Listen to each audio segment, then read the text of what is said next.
Well, it's another shameful day for America, the most violent, industrialized country in the world. The only way to explain the Virginia Tech shooting to the rest of the first world is this. We're not as civilized as you are. We really are cowboys, and we really do live in the Wild West. Don't like the analogy?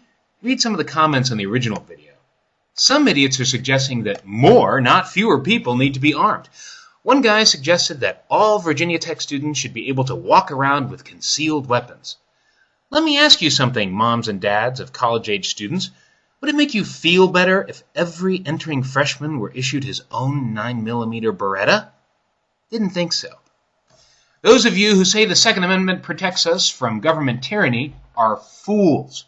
If you think you and your measly M16 can hold off the U.S. Army, you need professional psychiatric help. Period. Also, the reference to the well-armed militia is obsolete.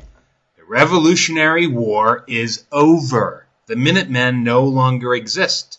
Our militia is the National Guard, not a bunch of psycho survivalist yahoos living on a compound in Idaho. I'm not going to go through all of these statistics linking gun ownership to violent crime. They're very well known. To those of you who say that criminalizing guns just puts guns in the hands of criminals, I say this. Is this your attitude concerning drugs, too?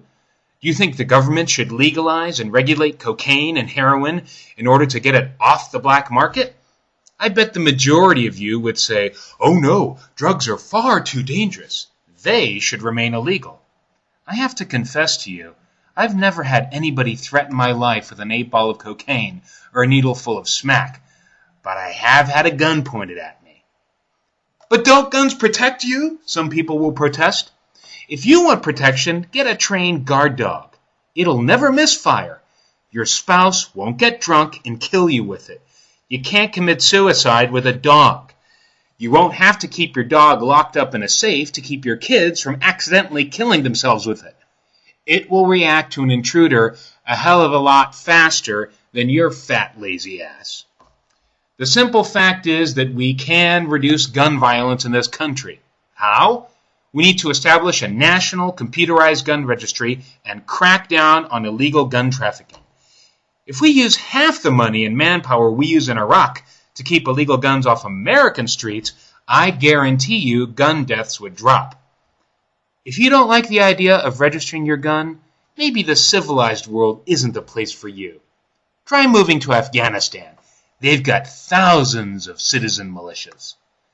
The biggest obscenity in all of this was the president's response. Prayer.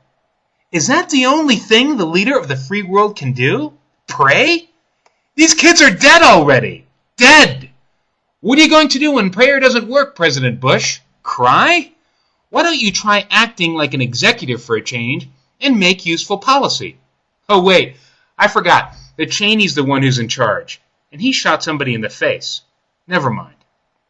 So the government doesn't give a damn. What can you do? 2 words. Tax ammo. Start a state, county, or citizen referendum to tax ammunition.